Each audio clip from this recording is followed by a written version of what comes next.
Welcome to Checkpoint XP, your home for esports and gaming. I'm joined today by Houston Outlaws star support player and World Cup champion from Team USA, Shane Rawkus Flaherty. Rawkus, welcome to Checkpoint XP. Thanks for having me.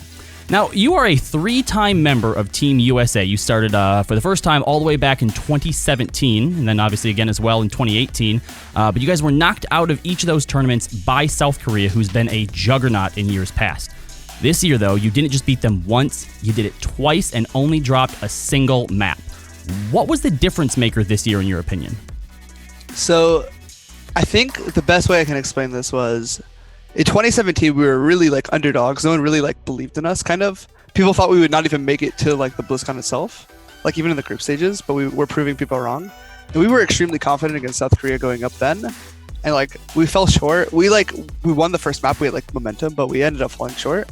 And then the second year we were knocked out by the UK, and that was more of a thing that like people thought that we were just not good, but it was like we were very confident in like our ability to play and like our ability, like what we were doing rather. And we just didn't think that any team was important besides South Korea, which was like a huge overstatement. Like you can never think that way. So we like really learned from that experience. Like going into this year, I don't think we missed a single team, a single map that they played. Like we reviewed literally every point of like everything, and we were fully prepared for every single thing that every team did. And that was like the difference. Like that was the difference in like everything for us this year. And I think we caught South Korea off guard in the sense of that I don't think they fully expected us to be ready for like their style of play, because like a lot of teams weren't, but we were ready because we reviewed so much.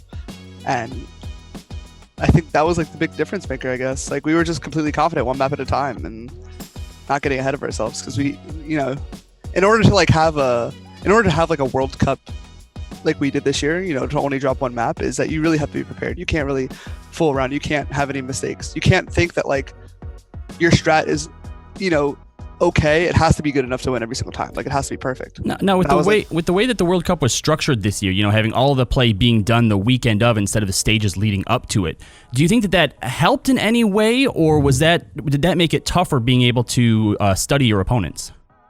Well, so for us, we had no info on South Korea until the group stages, rather. Like no one had info on any team really, but I think South Korea like knew more about what we wanted to do, because that like Krusty's the head coach of the San Francisco Shock, was also the head coach of South Korea, and he kind of understands how like Sinatra wants to play. Mm-hmm. So they like in an interview just today that was released, he built their strats around he didn't build their strats around. They didn't want to play Doom Reaper comps, because the way that Sinatra plays is like a direct counter to the way Haxel plays, and it's like Haxel doesn't want to play against that. That's like what the interview said.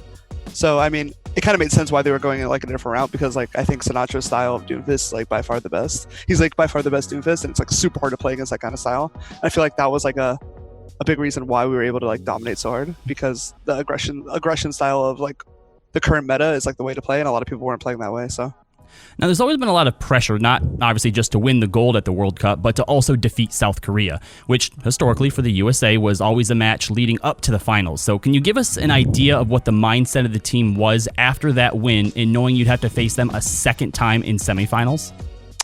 So when we first started playing them in the group stages, we honestly weren't really that worried, because we were already qualified no matter what.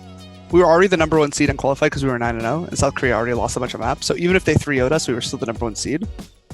But basically the idea was that we wanted to dominate every team so badly so people would be afraid of us. That was the complete idea. We wanted to not lose a single map. So everyone was like, the mindset was just so like concentrated on the fact that we don't want to lose at all, period, no matter what. We never want to regret what happened this year. So like we just completely put all our focus into that. I think, so going into the second match, I don't think we were as worried as we were the first match, because we had the momentum going forward. We already beat them. We had the confidence that we could beat them. And I feel like the first time we beat them was in a pretty, not convincing, but it was pretty straightforward how we beat them. And I feel like that's why we held them. We won that map. We held them for 3 minutes on first point, and we won. And that like stuff like that going into like the actual stage, we thought about stuff like that. So we started off slow. We ended up losing our first Koth like ever. Like we never lose Koth in scrims. We didn't like lose Koth on stage. We thought that was our first map that we lost, and then we ended up losing that, and we were like, okay guys, like they basically what they were doing was we were playing bad, we weren't pushing aggressively, and they were also countering Sinatra with like hard focus. So Sinatra kept saying to us like, I trust you guys, we have to do this though. He's like, I believe in you guys, let's do it. We're the best team in the world. We kept saying that over and over to ourselves because like we believed it. Like we actually truly believed that we were the best team in the world. We beat so many teams convincingly in practice. I know scrim bucks are like a thing that people don't talk about, but they actually really do mean something like to like for your confidence. And like we would be able to beat teams in like such a way that we just like we felt like we had never had good practice, but in reality we were just that good, and we kind of applied the same way. We kind of applied that into like the matches because like realistically we like our first match we broke the world record I think for new body attack against France. It's like stuff like that. Like we were such a dominant team, and we didn't realize that we actually played against all the other World Cup teams, like how good we were. So we had like so much confidence going into the South Korea match, and I feel like that really showed. Like we had to clutch really hard on like Gibraltar, and I think the biggest thing going into the match versus South Korea especially was that like our team was never afraid of any other team, no matter who they were.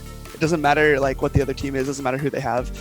We would take fights 3v6, like legitimately. We would, if we think it's winnable, we'll use our ults. Everyone trusts each other, and we like clutched a fight 3v6 like so many times. Just because it's just like that's the kind of trust everyone had in the team, and that's like such a weird feeling because I've never had that with any team ever. And I was talking to some of like the Shock players and stuff that just won grand finals recently, and they said USA felt a lot like Shock this year, if not like more trust, and that's like kind of a crazy thing like to actually hear. Speaking of that, where you had mentioned sometimes taking a fight 3-6, there was a moment, I don't know if you recall it, that freaked me out on Junkertown when you guys were on attack, where their Reaper was coming at you when everyone had just been sent back to spawn, and I'm thinking to myself, is he going to take that fight? Is he going to run away? Rawkus, what are you doing? And I was like panicking for you. Yeah. So I think I remember that actually. I think it was it Carpe? I think it might have been, yeah. I think it was Carpe Haxel. Maybe. But I remember it was Architect. It was Architect and Reaper. I remember that actually. Yeah. So now obviously you just mentioned that you guys have the best players, not just in the US, but obviously now in the world. And the best coaching staff, including, of course, former Titans assistant coach Harsha Bandy, who had one of the best runs last season. What was it like working with Harsha, and what did he bring to the team that was maybe missing in the previous years? So Harsha's now like the official head coach of the Outlaws, and That's I'm super excited for that. Harsha's really like smart. He's really good with one-on-ones, and I think like he'll be reviewing the scrims full time as you're scrimming itself, and he'll be making notes.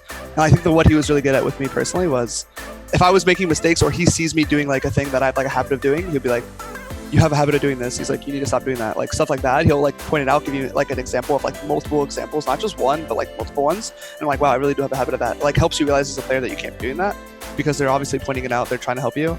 So like he's like very smart in like the ways that like I had like a really bad habit of dying like in this specific spot on Lijiang, like on Gardens, like off the very first fight. I would always like move away from my tanks for some reason. It was just like in my mind ingrained for some reason, probably because of bad ranked habit. Like a lot of players have bad habits from ranked, which I'll get into that later, but he like basically helped me like just like realize that. I didn't even realize that subconsciously, and like I was just doing it subconsciously rather, and then he helped me like figure that out. And like there's multiple other examples, but that was just the basic example I can give you right now. I feel like having that kind of person like on the team was a massive help, because like last year it was just Arrow, and this year we had not only Arrow but we had Junkbuck and Harsha, and they all did such incredible work. Like seriously, it was just like we couldn't have won without like literally all three of them. So finally, Rawkus, you are one of only 2 3-time Team USA members, along with Sinatra. So after losing 3 years in a row, usually to South Korea, I want your final thoughts. How do you feel after this victory? What does this mean to you personally? It personally means like so much to me, because from the very first year, I had like such a competitive like want to win for the United States. It was like such a big thing for me. And then as time went on, we lost the first year. The second year, we got embarrassed, and I felt like a lot of people felt like it was partially my fault, but it was really an entire team's fault. Like we all underestimated every other team that wasn't South Korea, which was like a huge thing. And then year 3, a lot of people didn't want me on the team. I'll be completely honest. There was so many people who thought that I didn't deserve it. They thought I was like just completely undeserving of it. But everyone on the team and the coaching staff believed in me, and I was able to prove what I'm capable of in tryouts. And people thought that because I was on the team, we wouldn't even come close to winning. But I'm always very, very confident in myself as a player. So when I was able to get on stage, I'm super happy that I was able to prove everyone wrong that like doubted me. If maybe not everyone, but a lot of people.